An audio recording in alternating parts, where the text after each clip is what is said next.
नमस्कार, आप देख रहे हैं सी न्यूज भारत और मैं हूं आपके साथ ज्योति अरोड़ा। वक्त हो गया है न्यूज बुलेटिन का, तो आइए नजर डालते हैं इस वक्त की बड़ी खबरों पे। बाढ़ की त्रासदी अब देश में नियमित हो गई है। जीवन के लिए जो जल जीवनदायी वरदान है वही अभिशाप साबित हो रहा है। इन आपदाओं पर केंद्र एवं राज्य सरकारें आपदा प्रबंधन पर अरबों रुपए खर्च करती है, करोड़ों रुपए बतौर मुआवजा देती है। इसके बावजूद भी आदमी है कि आपदा का संकट झेलते रहने को मजबूर बना है।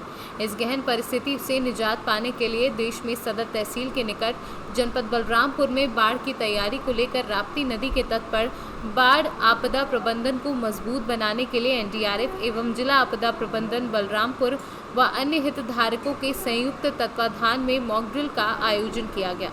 इस मॉक अभ्यास के दौरान एनडीआरएफ व अन्य हितधारी विभागों को जनपद बलरामपुर के ईओसी द्वारा सूचना दी गई कि मित्र राष्ट्र नेपाल के ऊपरी क्षेत्र में हुए भारी बारिश के कारण राप्ती नदी तथा उसकी सहायक नालों के जलस्तर में अचानक उफान आ गया, जिसके कारण आसपास के ग्रामीण क्षेत्र जलमग्न हो गए, जिससे यातायात के सारे साधन पूरी तरह से बाधित हो गए हैं एवं जनजीवन अस्त व्यस्त हो गया है और लोगों में हाहाकार मच गया है।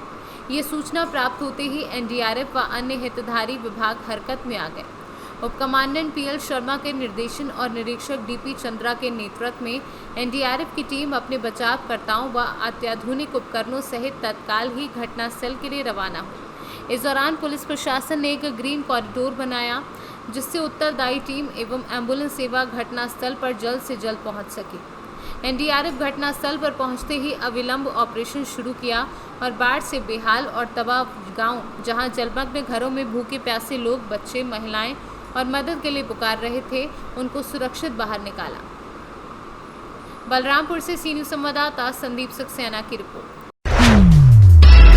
बलरामपुर मुख्य चिकित्सा अधिकारी कार्यालय प्रांगण में 1 जुलाई से 31 जुलाई 2021 तक चलने वाले विशेष संचारी रोग नियंत्रण अभियान व दस्तक अभियान का शुभारंभ मुख्य चिकित्सा अधिकारी बलरामपुर डॉक्टर बीबी सिंह द्वारा हरी झंडी दिखाकर किया गया तथा दस्तक शपथ भी ली गई।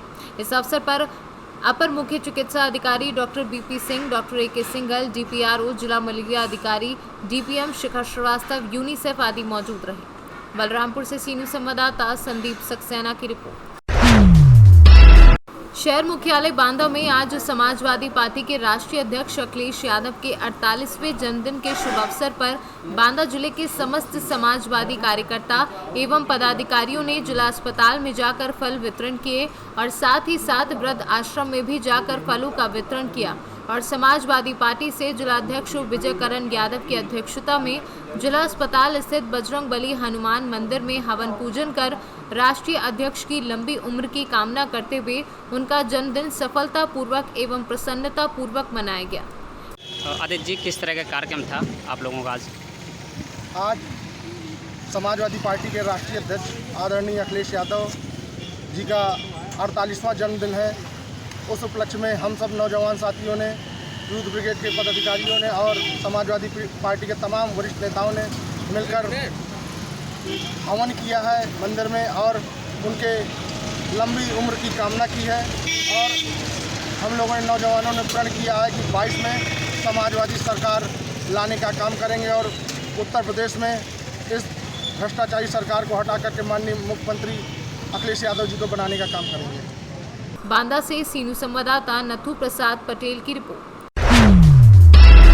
भारतीय लोक कल्याण समिति द्वारा लगातार 18वें दिन 5 रुपए में भोजन उपलब्ध कराया जा रहा है, जिसमें 5 रुपए में 4 रोटी, 1 दाल, 1 सब्जी और चावल दिए जा रहे हैं। आज विशेष रूप से खाने के साथ साथ आम का भी वितरण किया गया। अभी यह कार्यक्रम फिरोजाबाद क्लब के सामने पार्किंग में रोजाना होता है। आज उसका 18वां दिन था। प्रदेश प्रबंधक महासचिव सुनील दत्त गुप्ता ने बताया कि भारतीय लोक कल्याण समिति पहले भी इसी प्रकार सामाजिक कार्य करती रही है और आगे भी करती रहेगी। आज के कार्यक्रम के संयोजक डॉक्टर पूनम अग्रवाल, डॉक्टर गौरव अग्रवाल रहे। इस अवसर पर भारतीय लोक कल्याण समिति ने भोजन स्थल पर गरीब असहाय लोगों के लिए निःशुल्क मेडिकल चेकअप कैंप भी लगाए।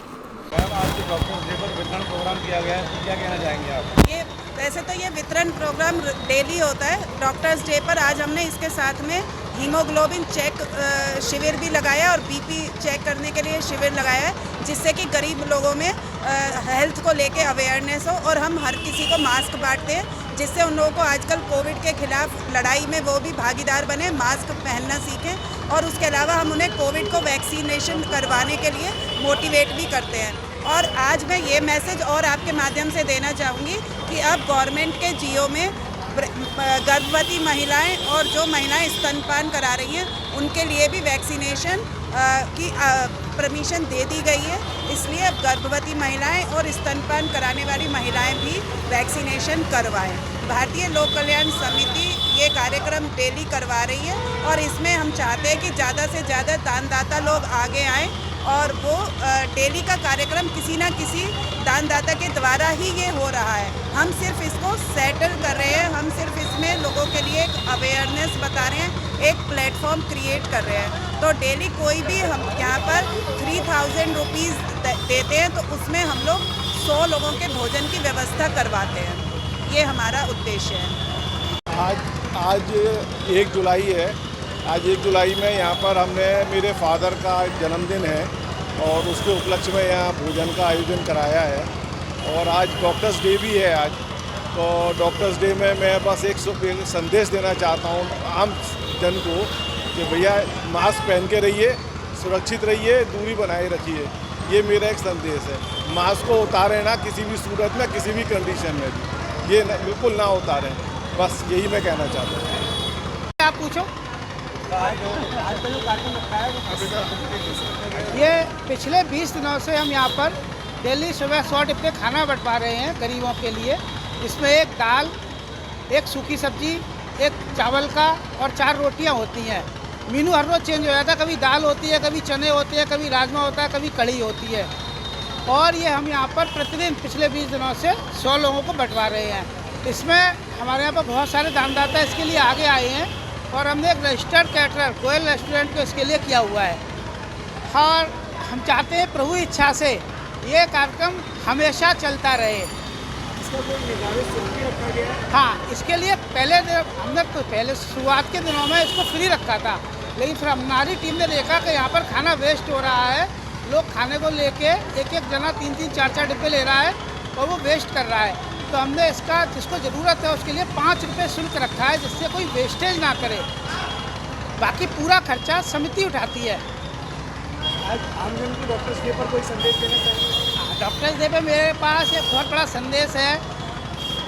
एक तो सभी को मेरी शुभकामनाएं डॉक्टर्स डे पे, हैप्पी डॉक्टर्स डे। इसके अलावा हम लोगों को सबसे ज़्यादा कोशिश करनी चाहिए कि पूरे हिंदुस्तान में हर बंदा वैक्सीनेटेड हो जाए, चाहे वो किसी भी तरीके से हो। इतना मोटिवेट कर दो हर एक को कि आप अगर वैक्सीनेट नहीं होंगे तो आपको ये बीमारी हो जाएगी। एक बार जहां हमारे 80-90% लोग वैक्सीनेट हो गए, उसके बाद कोरोना नहीं होगा, और अगर होगा तो वो इतना खतरनाक नहीं होगा कि ज़िंदगी से किसी को हाथ धोना पड़े या कई दिन तक एडमिट होना पड़े। बहुत हल्के दर्जे का होगा। इसके अलावा हमेशा मास्क पहनना चाहिए, 2 गज की दूरी रखनी चाहिए और हमें कोरोना के सभी नियमों का पालन करना चाहिए, जैसे हाथों की सफाई, बार-बार हाथ धोने चाहिए। फिरोजाबाद से सीनू संवाददाता दीपक शर्मा की रिपोर्ट। खबर गाजीपुर से है, जहां ब्लॉक प्रमुख पद के चुनाव को लेकर 2 पक्ष आपस में भिड़ गए। मामला जखनिया ब्लॉक पद के चुनाव से जुड़ा है। ब्लॉक प्रमुख पद के चुनाव को लेकर दोनों पक्ष भुटकुड़ा थाना क्षेत्र के जखनिया बाजार में आमने सामने आ गए। इस दौरान दोनों पक्षों में जमकर मारपीट हुई। बताया जा रहा है कि जखनिया ब्लॉक प्रमुख पद के चुनाव को लेकर पूर्व ब्लॉक प्रमुख प्रतिनिधि संतोष यादव और पूर्व ब्लॉक प्रमुख प्रतिनिधि सत्येंद्र सिंह मसाला अपने समर्थकों के साथ चुनाव प्रचार कर रहे थे कि इसी दौरान किसी बात को लेकर एक दूसरे से उलझ गए। देखते ही देखते दोनों के समर्थक आपस में भिड़ गए। बाजार में ही दोनों पक्षों के बीच जमकर मारपीट होने लगी। सूचना पर मौके पर पहुंची पुलिस दोनों पक्षों को हिरासत में लेकर थाने लाई, जहां दोनों पक्षों के बीच 20 लोगों का शांति भंग में चालान किया गया। मामला रहा कि आज आप लोगों की तू-तू मैं हुई?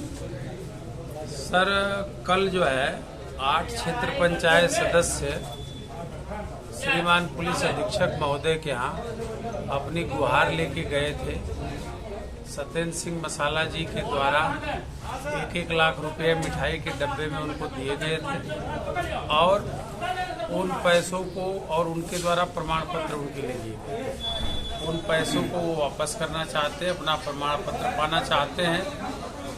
इसी उद्देश्य से कल लोग अपनी तहरीर दी है। कप्तान साहब ने उसके जांच का आदेश दिया। उसी संबंध में जो तहरीर देने वाले एक बीडीसी दिनेश राम जी जो बड़ेवर के थे और जो अन्य बीडीसी जो 7-8 जहाँ पे थे, वहाँ इनके समर्थक जा करके अपने बयान बदलने के लिए दबाव बनाने लगे। उसी क्रम में आज दिनेश राम जी के यहाँ बड़ेवर में इनके भतीजा और 4-5 अन्य लोग जिनको मैं नहीं पहचानता हूँ, वो लोग गए, उनके पिताजी को कहने लगे कि आपका लड़का कहाँ है। तो कहे तो संतोष भैया के साथ गए हैं। कहे कि 1 लाख रुपया तुमको मैं घूमने के लिए दिया हूँ, तुम जो है जल्दी चलो, कपड़ा पहनो, अपना बयान दो, बयान वापस करो और थाने में चलो, तुमको बुलाया गया है, तुम चलो अपना बयान जो कल तुम्हारा लड़का दिया है उस बयान को वापस दो। इसकी सूचना तत्काल मैंने कोतवाल महोदय को दिया। कोतवाल महोदय को पहुँचे, हम लोग भी पहुँचे और वहीं पर फिर कोतवाल साहब ने कहा कि आप लोग चलिए थाने। हम लोग थाने आ रहे थे, बीच बाजार में फिर इनके लोग जो है अपना मारपीट करने लगे, लोगों को पीटने पड़ने लगे। हम तो थाने के पास आ गए थे, ये पीछे थे, प्रशासन के पीछे थे। फिर मैं थाने के पास से वापस बैक होकर के गया हूँ, तो फिर सब लोगों को छुड़ा बुड़ा करके फिर मैं इधर आया। आज का प्रकरण है। आज का मामला यह था कि मेरा भतीजा बीडीसी से संपर्क करने जा रहा था। किसी बड़ेवर बीडीसी जहाँ बैठा था, तब तक ये लोग 20 गाड़ी लेकर के काफिला जा करके वहाँ घेरने लगे। फिर वहाँ दरोगा जी को हम फोन किए, दरोगा जी वहाँ पहुँचे मौके पर और जा करके वहाँ से सबको बटोर के लेके आ रहे थे। बीच में इनके समर्थक ने कुछ गाड़ियाँ लड़ा दिए, उसी में कुछ लोग अपना हाथापाई किए। बस यही मामला है सर। एक पैसे का मामला, पैसा का मामला बीडीसी को गाजीपुर ले जा करके ये पैसा अपना खुद दे करके वीडियो बनवा करके कप्तान महोदय के दरखास्त डाले, तो उसमें जांच का आदेश हुआ है। जब जांच होगा, सिद्ध होगा, तो जिसके पास होगा बनेगा। ठीक है, ठीक है। ब्लॉक कमेटी के चुनाव के लिए 2 पक्ष, इसमें एक पूर्व प्रमुख है उनका और एक पूर्व प्रमुख साधारण है संतोष जी। वो दोनों पक्ष किसी बीडीसी मेंबर का अपना प्रचार से गए हुए हैं। दोनों पक्ष इस बात के लिए दावा कर रहे हैं कि वो बीडीसी दिनेश राम जो हैं रघुनाथपुर बड़ेवर के, उनके समर्थक हैं। उसको लेकर आपस में कुछ बात नहीं, उसकी बीडीसी का यहाँ पे बयान लिया जा रहा है। उनसे अगर उनके पास तथ्यात्मक होती है उससे तहरीर ली जाएगी और जो विधि संगत कार्रवाई होगी उस पर कराई जाएगी। गाजीपुर से सी न्यूज़ संवाददाता हसन खान की रिपोर्ट। फिलहाल के लिए न्यूज़ बुलेटिन में बस इतना ही। देश दुनिया की तमाम बड़ी खबरों के लिए आप देखते रहिए सी न्यूज़ भारत।